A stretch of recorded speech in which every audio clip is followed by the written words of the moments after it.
All right, how we doing? That was so lame. How are we doing? Yes, sugar, so I should have some energy, yeah?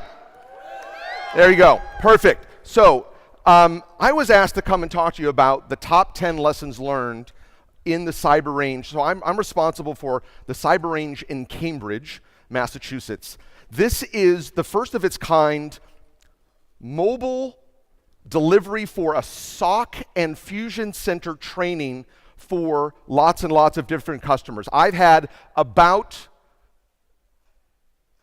2,000 customers come through the range. I've had senators, congressmen, Fortune 100, three-letter agencies. I've had three-letter agencies that are asking to come back for the fourth time. So this is an amazing way to drive and train customers on their absolute worst day. So not only in the range do we have this capability, but we also have a dark web lab, and we leverage that for our customers also. So if the range is a movie theater, we offer 3 major movies. We offer a really popular cyber response plan for executives. We offer a very technical hands-on version called a war game for the technical teams. And then we put everyone into the reverse and make you part of the demon crew, and we teach you how they do Wi-Fi hacking. They teach you how to do SQL injection, password cracking, things of that nature. So we actually flip you around to see how easy it is for the bad guys to do what they're doing. So this is an interesting way to do this. So there are basically a couple of reasons why this is so unique in what we do and why it's so popular. First of all, we want to show you what great looks like. Every single day, we capture a best practice.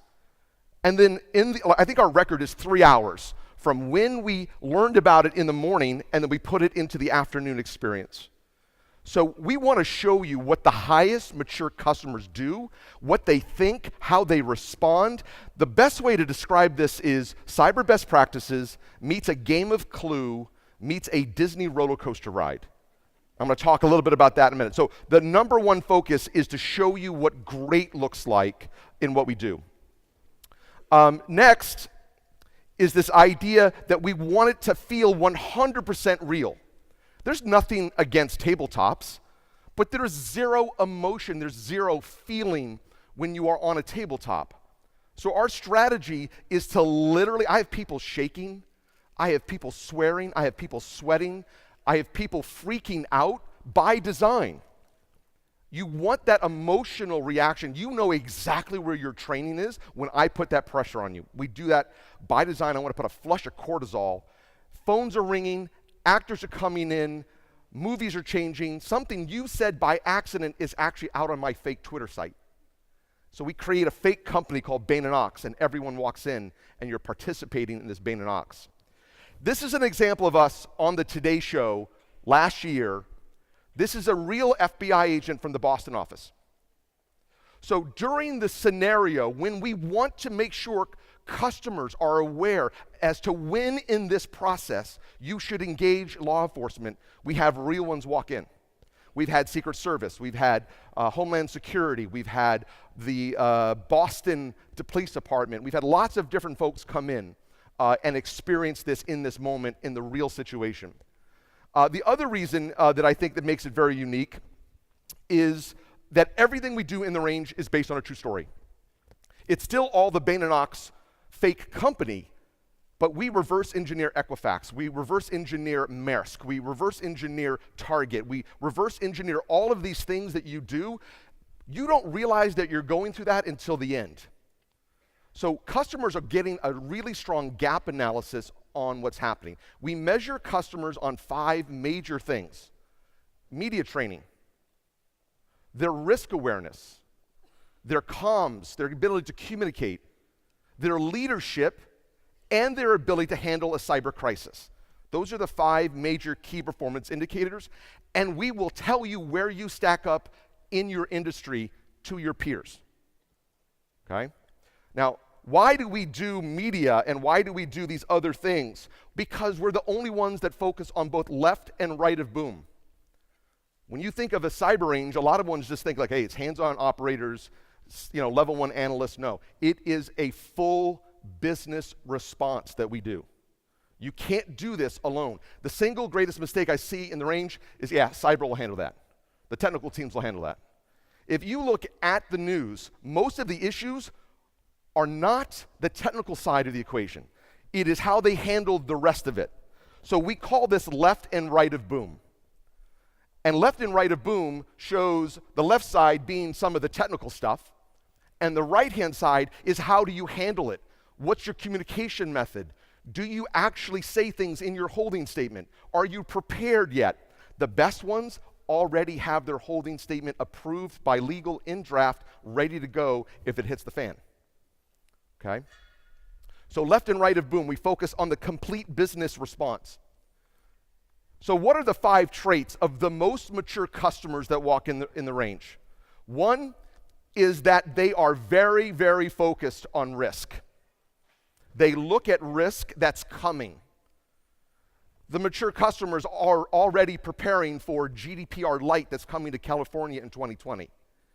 Not waiting until it happens. They're already preparing for that. We have customers that are already preparing for the Singaporean 1-hour disclosure law that you have in a financial services. You've got to talk to the central bank. If you lose Singaporean data, you have 1 hour to disclose to the central bank. So what's the shot clock? So we walk them through all of these capabilities. Number 2, they automate a ton of stuff. They automate the tactical things, and then they focus on preparing and being prepared for the strategic things. The most mature customers handle everything as a crisis. Active shooter, kidnapping, DDoS attack, hurricane, data breach, it's all the same framework. It's all the same way that they respond. Different run books, different telephone numbers, but it's the same framework that they use. And then lastly is a balance between discipline and making things so easy that your end users want to do the right thing. Right? The reason they use the USB stick is because it's the easiest way to move stuff. Find the easiest way for them to not do the wrong things. Focus on that. The single greatest issue that you have is the human being. Hands down is the human being, and that's what we really focus on here. If we take a look at my top 10 lessons learned from the range, it is all based on these things, top 10. Notice there's not one product or one technology listed here. It is the harder, human side stuff that we focus on. Number 1 is security culture. Great article here. By the way, this is not a plug. This was not done by design. This was just, honestly, the customers that get knocked down the hardest, their only way to right the ship is through culture. Culture is how your employees feel.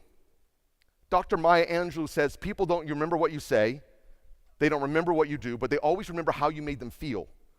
If you are in this battle, you have to change how your employees feel. Culture is the number 1. The CISO at Equifax that came from Home Depot calls it shared fate. Executives at Equifax, their bonus is based on this shared fate. There has to be a sense of accountability for every single person. Your $8 an hour employee all the way to the executive. And in our range, we test both of those. In my range, my first 4 injects that I put into the range on the group have a 90% failure rate, first 4. They're not ready for some of these things. The training's not there, the policies are not there, the awareness is not there. Let me give you my 3 favorite examples of what I mean by strong security culture. All the way on the left is a newsletter that goes out every month. The employees get cyber security training at work, but what this company did is cyber safety training at home. If I can make you a better dad or a better mom and teach you about your kids and their Wi-Fi and their passwords and their cell phones, that is going to leak into work. It makes you more accountable. It's a brilliant idea. We have customers that walk in with pocket run books. How many people here have their pocket run book right now? I've got mine. Where's yours? They have a pocket run book. It has to be on them at all times in their briefcase and one version at home. They train their run books 6 times a year, once a quarter, 2 surprises. Every time they train, they print out the new version of the run book. They test all the telephone numbers. It's down to the detail. Single greatest issue I see is the run books that you have are an 8 in quality, but a 3 under pressure. They crack under pressure. So test it down to the telephone number. If you had someone that had a heart attack right in front of you, the last thing you want to do is pull the manual off the shelf. You have to make it muscle memory. You've got to make it muscle memory. That's huge. The other aspects here is I see very, very siloed thinking and behavior. If you're going to become a fusion center, the best ones have risk, fraud, IT, HR, legal, all working together. They have a tendency to go right back to the swim lane. Not that I don't want you to do your job, they just have a swim lane thinking and behavior. So here's an example of us creating a global fusion center. We create a dynamic run book for everyone to follow. And then my favorite title, the favorite title that I've seen in the range is a guy called the Chief Resiliency Officer. I thought that was a great title. It's one of my favorite titles because it shows the culture of how they look at these things. One of my other favorite best practices, based on a major, probably the single greatest weakness I see, is not a common language. They don't have a common language amongst the executives. These guys assigned a dollar amount for every level. I call it a crisis 1, I get $2 million. I call it a crisis 3, it's $7 million. Automatically given money on this situation. You don't want to be asking for it when you're in a crisis. The use of physical security. We are working with a casino. In this casino, every single location in the casino has a different carpet. So they literally, in the SOC, in the Security Operations Center, with any social media photograph or any photograph taken or video camera, they know exactly what floor, what location it was, because physical security has a library of where every piece of different carpet is located. So this use of physical and cyber together was fascinating. I talked about these run books. They crack under pressure. Test them. I cannot stress that enough. We talked about the crisis response plan. This is probably where the most interesting psychology happens, and that's with the leadership. If you want a culture, you have to drive it from the top. You can't try and shove it in there. It's got to come from them. The most adopted thing we do in the range is something called the commander's intent. When you're under pressure in the room, always default back to the commander's intent. Because if you lose all comms, you still know what the end game is. You still know what your priorities are. The CEO of Maersk gets hit with a NotPetya, loses everything. He issues a commander's intent that says, do what's right for the customer, do not wait for headquarters, we'll accept the cost. So when my boss announces a break the glass crisis response plan, the first sentence in the email to all of the team is the commander's intent. This drives the culture, drives what's happening in what we do. Very important leadership capabilities. We also have a timeout chair in the range. Sometimes the leadership gets a little too aggressive and we put them in a timeout chair because it's a weakness. Or everyone wants to go to Mary. There's a line of people trying to talk to, no, Mary's in the timeout chair. Now what do you guys do? So we look for your gap analysis on the cultural communication and leadership side of stuff. So there's some other things here. I want you to train like you fight. It's important to have that adrenaline as you do this. The maturity of only looking at fires. Are these fires related? Or are you going to be aggressive in your threat hunting? So a lot of customers get very narrow-minded on small fires. Are you an arsonist detective? Are you looking at these fires related? And or are you actually being progressive in how you do this? One word matters. We teach them that literally one word can change and update your risk. People start using the word data breach earlier in the situation. If you get subpoenaed 6 months from now, the regulators are saying, well, you used the word data breach then, so that's when you knew it started. And you have 72 hours to disclose in Europe. 4% of last year's revenue or 20 million euro, whatever's the highest. So one word will matter in the range. Are you looking at the talent? I saw that earlier. Focus on the talent and what's on the bench. Who's coming up? Where is their career path? Are you organized correctly? A lot of times I see customers, situation where an incident will land on them, but they're not organized for that incident. That incident happened in fraud, and fraud was not a part of the fusion center. So all these things are happening over here. So make sure that you look at how possible things will land on you, and are you organized correctly for that. Contracts, huge weakness. There's not enough cyber language in the contracts with your ecosystem to protect yourself.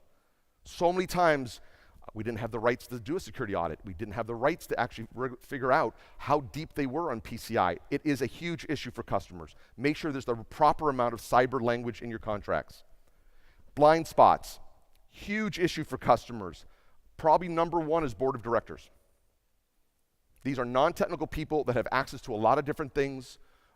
It's a huge issue for customers. They don't think all the way through that concept. Now, the last thing I'm going to say, and I'm running out of time here, is I want you to see my latest cyber range. This is not my cyber range in Cambridge. This is my cyber range in that. So the demand for the cyber range, I am doing 2 sessions a day, every day in Cambridge, and I'm booked out 8 months. So we're building this. This is now located in the National Mall, about a 7-minute walk from here. We've worked with the local teams here. You guys can come from a visit from 2 to 6, figure it out. There'll be vans outside. There'll be people taking you where you want to go. Come take a look at the scenario. It's an incredible way to help customers. We're going to drive this all over Europe and help them. Basically, I want you guys to train like you fight. Everyone in here is accountable. And number one thing, security culture is the number one way to fight the bad guys. Thank you very much. Appreciate your time. Cheers.